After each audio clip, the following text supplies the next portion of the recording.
Tancam was violently dragged into a different room, her body trembling so uncontrollably that her voice died in her throat, leaving her unable to utter a single word of protest.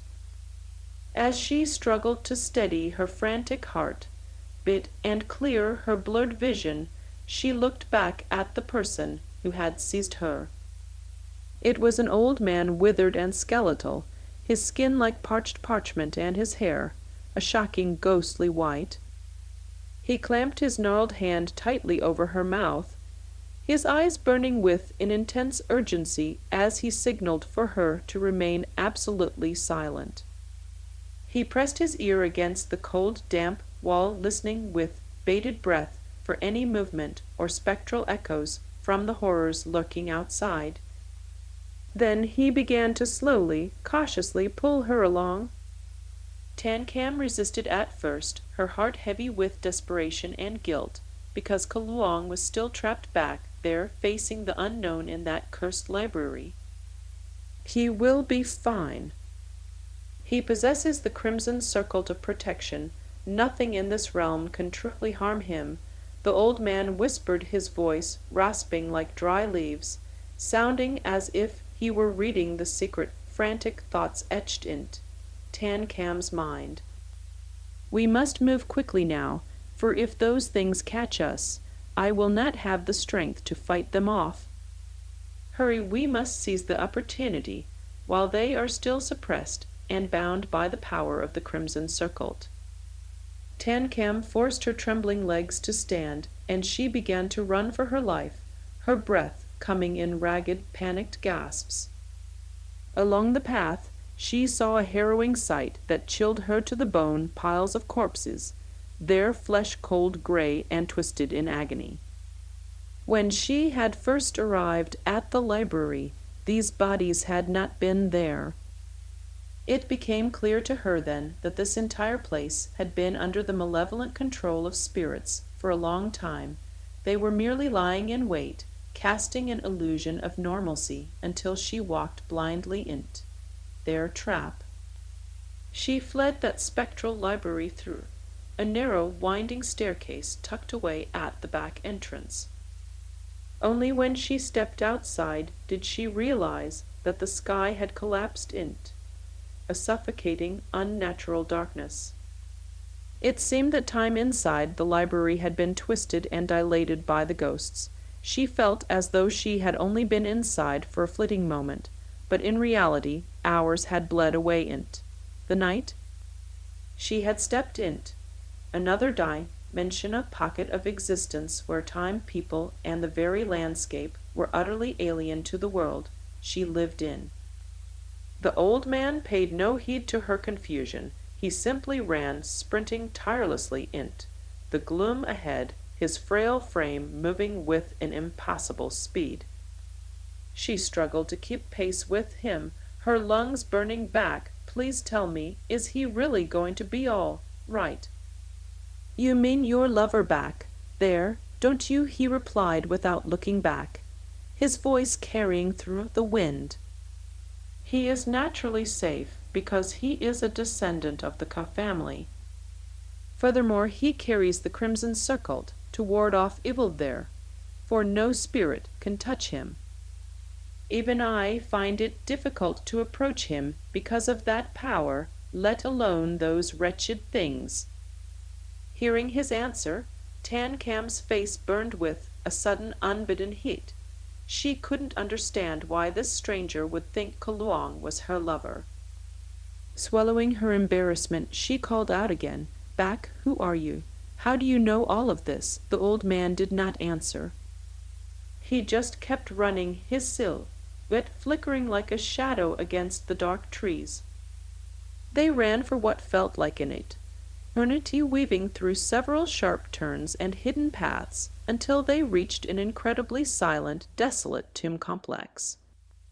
Tancam felt a sudden jarring sense of familiarity wash over her. She realized with a start that this was the ancestral burial grounds of the Dong family, the home of her friend Thi.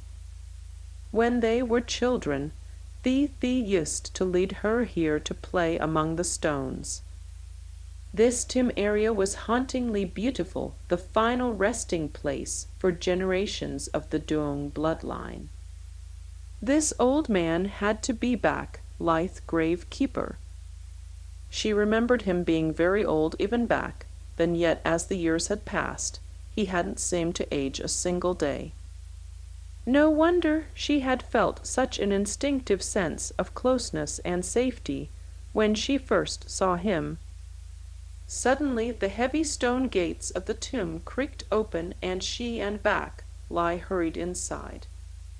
The entrance was designed with such ingenious secrecy that an ordinary person would never be able to find it.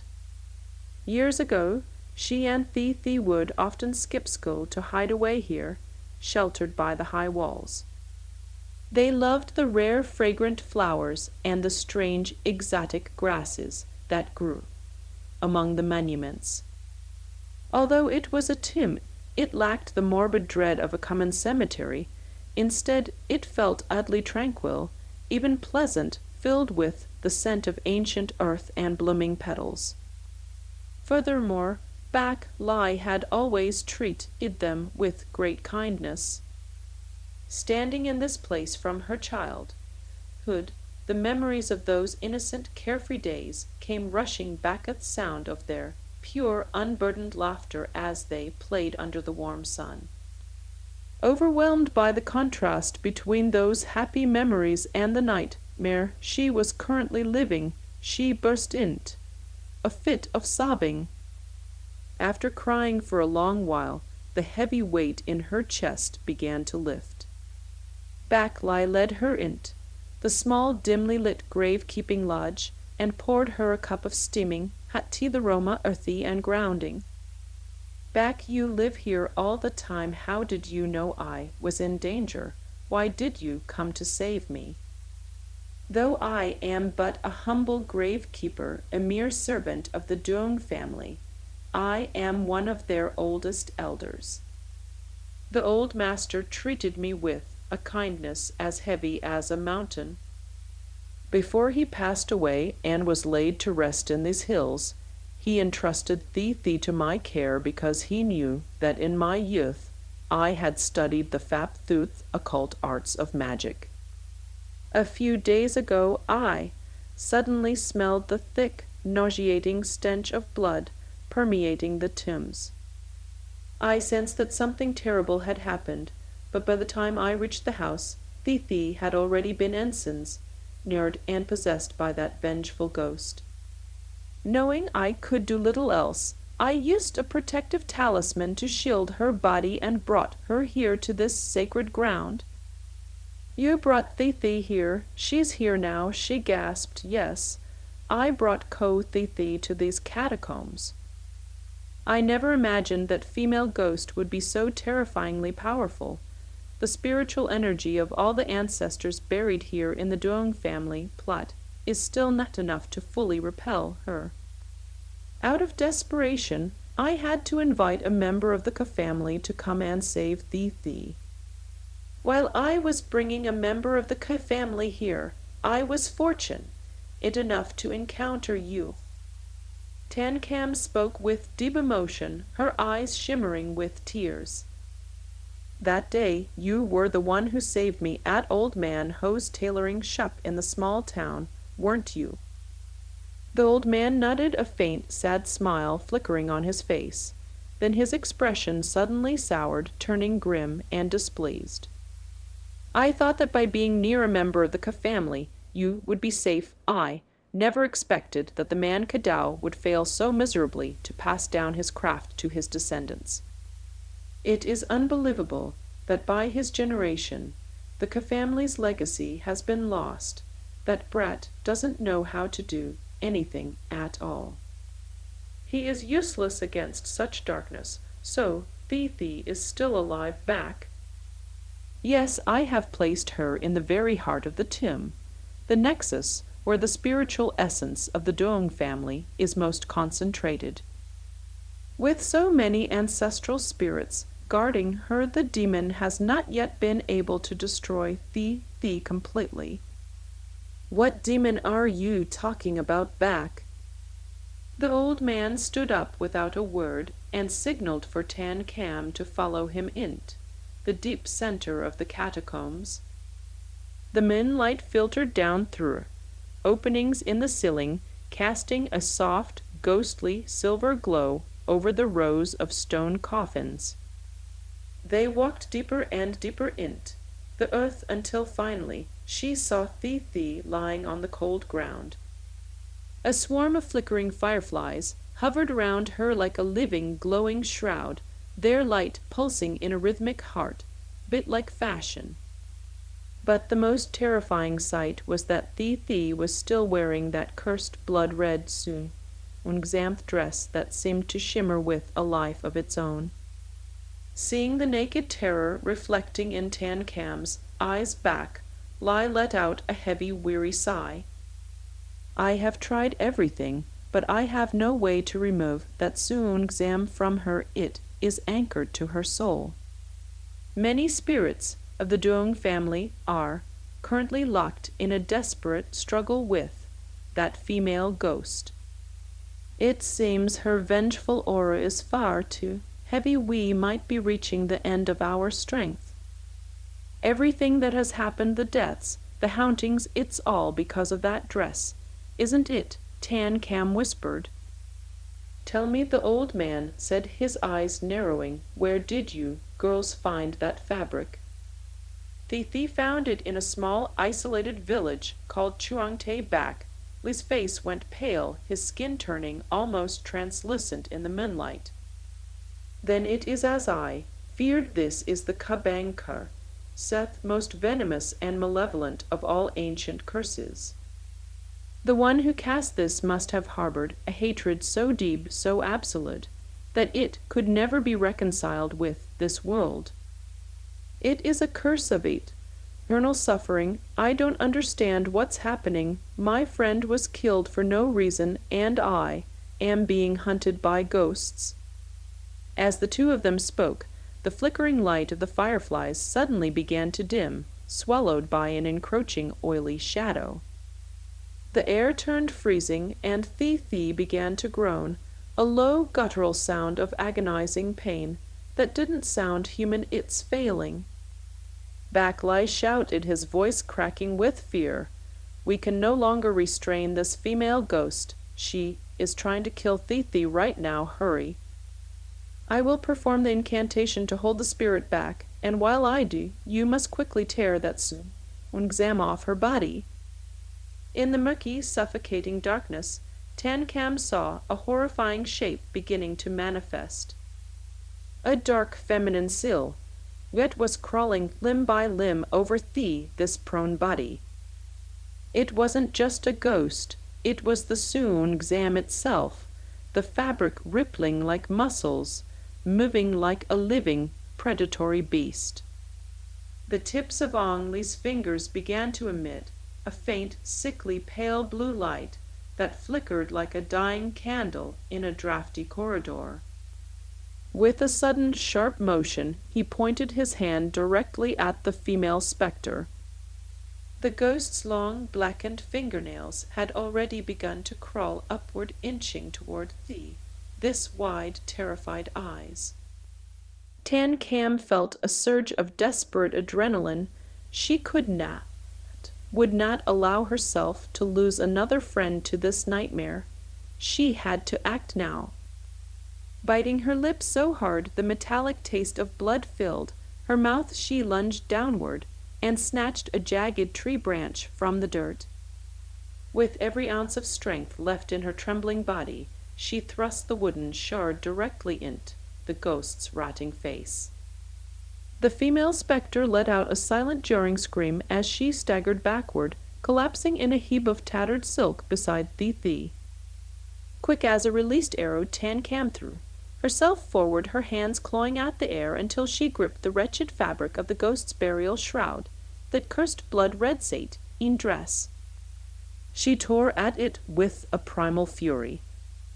Suddenly the dim light of the surrounding fireflies exploded into a blinding, incandescent glare illuminating the darkness of the tomb.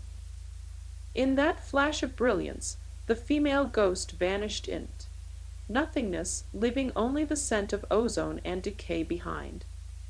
Tancam leaned forward, her chest heaving as she sucked in ragged, desperate gasps of air. Ong Lai hurried over his face etched with worry, and scooped this limp form in't, his arms. The swarm of fireflies did not disperse. Instead, they hovered in a shimmering, ghostly halo around this body as if guarding her soul. Once they returned to the safety of the small, cramped room, Ong Lai helped Tancam change Thi out of her soiled clothes and int a set of his own oversized garments. To shock her system back to life, Tancam carefully poured a few drops of bitter, steaming hot tea on't this skin.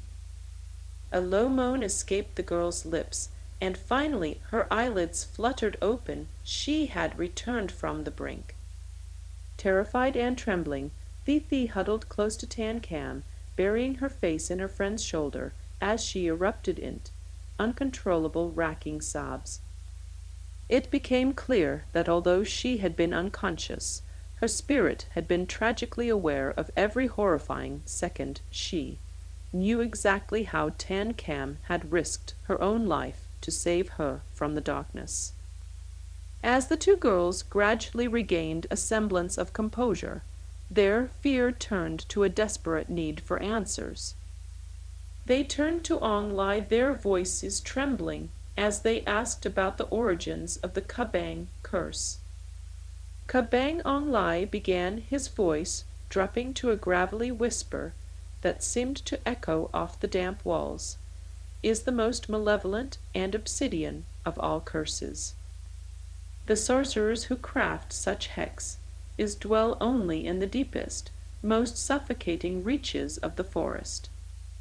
Their sanctuaries are always built near 1,000-year-old Ho-Tree, ancient locust tree. You see, the Ho-Tree is the most yin of all botanical life. It is a vessel for the dead. In our script, the word for this tree is constructed by grafting the character for wood on't. The character for ghost, if one use, is this tree as the foundation for a curse. They harness the unadulterated, vengeful energy of a demonic spirit. That is why a Kabang curse is almost impossible to shatter. How do they even create something so vile?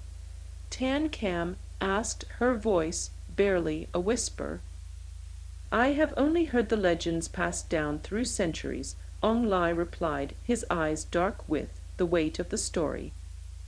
They say that those who wish to forge the curse must take their closest blood relative, person they love most in this world, and bind them tightly to the trunk of that ancient Ho-Tree. Then, while the victim is still screaming, the sorcerer must gouge out their eyes. They leave them there tied to the bark to bleed out in the darkness. The roots of the Ho-Tree act like veins, thirstily drinking every drop of the victim's blood. Over the course of a single year, the tree slowly absorbs the girl's essence in't, its very fiber.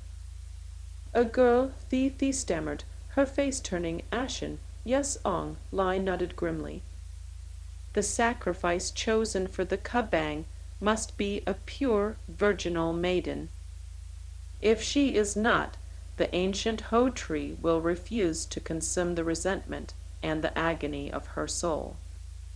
So the one who makes the curse must murder their own kin, precisely more often than not, a father must slaughter his own daughter. Tancam and Thi recoiled in horror. Their backs hitting the cold stone wall, the sheer cruelty of the ritual was beyond their comprehension. To imagine a parent carving the eyes out of their own child, the very flesh of their flesh, and leaving her to die in agonizing loneliness, it was a level of savagery that defied nature. What happens after that, Uncle Tancam asked, her heart racing. The practitioner must wait until the following spring Ong Lai continued. They return to the ancient ho tree and begin to exhume its roots. The moment the blade of the shovel pierce, is the wood a thick viscid liquid as fresh arterial blood will pour out from the wounds in the tree. The sorcerer collects this fluid and use. Is it to dye fabric that my children is how the kabang curse is woven in't, the very threads of a garment. The clothes we are wearing, were they made from that cloth? Thithi asked, her voice shaking with revulsion as she looked down at her sleeves. Yes, this is a poison that clings to the skin. Usually during the dyeing process, the practitioner chants their darkest desires and speaks the name of the intended victim aloud. History tells us that no one has ever escaped the grasp of the kabang. Then why are we involved? Tan Kam cried out. Why is this happening to us? To be honest, I still do not understand why the kabang is mindlessly hunting you, Ong Lai admitted, his brow furrowed in confusion. Perhaps the resentment within this particular curse has grown heavy too, bloated with malice. It is possible the curse has broken free of its master's control. Or perhaps the vengeful spirit has become so maddened by the scent of blood that it has begun a mindless slaughter of the innocent. This is a crisis of such gravity that I cannot solve it alone. Tan Kam Yi must seek out Kaluang. The Ke family has a legendary lineage of ghost hunters and exorcists. The fact that you crossed paths with him was no accident. It is a sign that the heavens do not wish for your path to end here. You must break this twisted hex if you hope to save your Solvjund, if you hope to save Anki. She's still alive, Thithi asked, a spark of hope flickering in her eyes. She lives, though the spectre has seized control of her soul. For the moment she is being kept safe as a vessel, but you must hurry. The power I have is useless against a curse of this magnitude. Remember this every time the ghost claims a new life, her power doubles. She can already command lesser spirits like the child wraith that pursued Tan Kam. If her dark magic continues to swell, even Hak Bao may find it impossible to protect you. Why would Hak Bao protect me? Tan Kam asked, thinking of the mysterious black cat. Hak Bao is a messenger of the underworld, a sentinel of the abyss. Ong Lai explained. Generally, even the most terrifying demons cannot harm him. Yet that cat is willing to throw away his immortal life to ensure your safety. There is a hidden ancient bond between the two of you. I will dig deeper into this mystery. Perhaps it will provide the key you need to unravel the curse. Uncle, what should we do now? Go. Find Kaluang. He holds the answer. I am merely the humble keeper for the Duong family. I am forbidden from leaving these catacombs for long. But before you go, take this. He reached in his robes and pulled out a ruby bracelet. In the oppressive gloom of the tomb, the gems glowed with a fierce, protective crimson light. Take this treasure. It will act as a ward against evil. I cannot follow you, and even if I did, I lack the power to break the hex. You must find your own way now. He pressed the bracelet in't.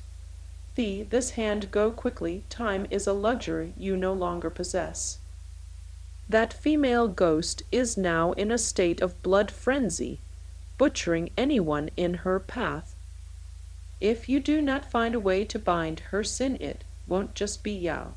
Countless innocent souls will be dragged into the darkness.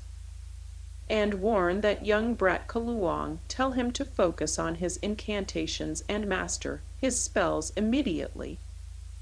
If he remains weak, not even the Xikhon will be enough to shield him. Uncle, what is the Xikhon? Tan Kam asked, her curiosity piqued despite the danger. and how did he come to possess it?